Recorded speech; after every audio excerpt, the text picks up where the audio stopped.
OPS ரகசிய திட்டம். தேனியில் யார் போட்டி? சிவகங்கையில் தினகரன் போட்டியா? அதிமுகவிலிருந்து ஓரம் கட்டப்பட்டு அக்கட்சியின் கரைவேஷ்டி கட்சிக் கொடியை பயன்படுத்தக்கூடாது என்று சென்னை உயர்நீதிமன்றம் ஓபிஎஸ்ஸிற்கு உத்தரவிட்டுள்ளது. இது அவருக்கு சட்ட ரீதியான பின்னடைவை ஏற்படுத்தினாலும் அவர் உச்சநீதிமன்றத்தை அணுகியுள்ளார். தனது சட்ட போராட்டம் தொடரும் என்றும் கடந்த ஒரு மாத காலமாக பாஜக மத்திய தலைமையில் இருந்து தினமும் தங்களை தொடர்பு கொண்டு பேசி வருவதாகவும் அவர் கூறியுள்ளார்.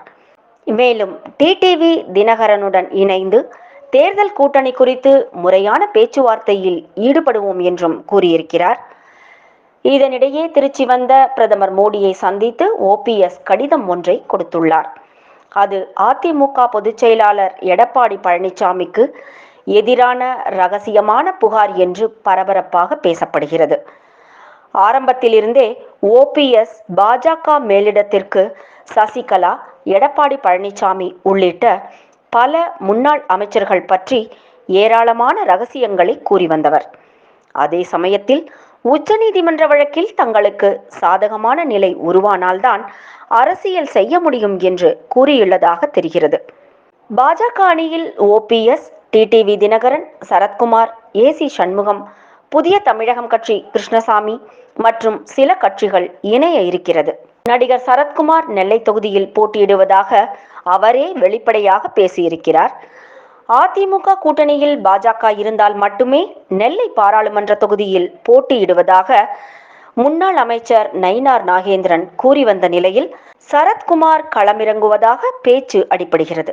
தேனி பாராளுமன்ற தொகுதியில் மீண்டும் ஓபிஎஸ் மகன் ரவீந்திரநாத் போட்டியிடுவாரா அல்லது அவரது மற்றொரு மகன் பிரதீப் போட்டியிட முனைப்பு காட்டுவாரா என்பதில் ஓபிஎஸ் குடும்பத்தில் கடும் போட்டி நிலவுகிறது.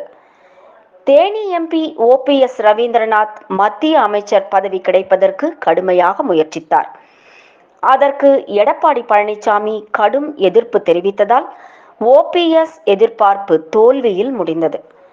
மேலும் ரவீந்திரநாத்தின் சொந்த வாழ்க்கை விவகாரமும் பின்னடைவை ஏற்படுத்தியுள்ளது. எனவே ஓபிஎஸ் ஜெயபிரதீப் பாராளுமன்ற தேர்தலில் களம் இறங்க அழுத்தம் கொடுத்து வருகிறாராம். அவர் ஏற்கனவே சசிகலாவை சந்தித்து ஆதரவு தெரிவித்தவர்.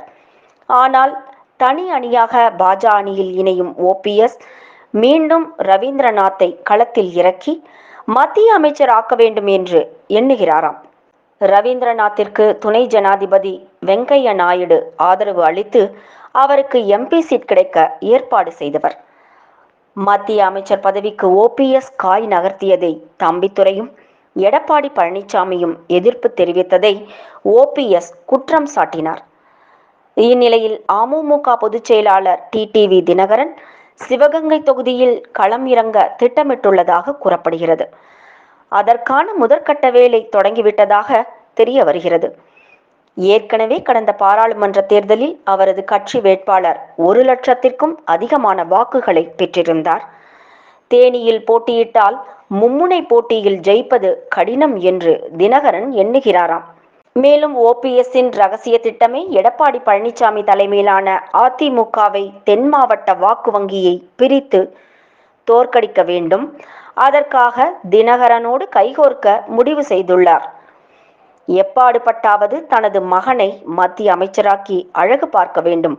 மத்திய அரசின் செல்வாக்கோடு எடப்பாடி பழனிசாமியை கொடநாடு வழக்கு மற்றும் வேறு வழக்குகளில் சிக்க வைக்க வேண்டும் என்பது ஓபிஎஸ்ஸின் இலக்கு. அதே சமயத்தில் ஓபிஎஸ் அணிக்கு ஆதரவாகவும் அதிமுகவுக்கு எதிராகவும் சசிகலா பிரச்சாரம் செய்வாரா என்பது போக போகத்தான் தெரியும்.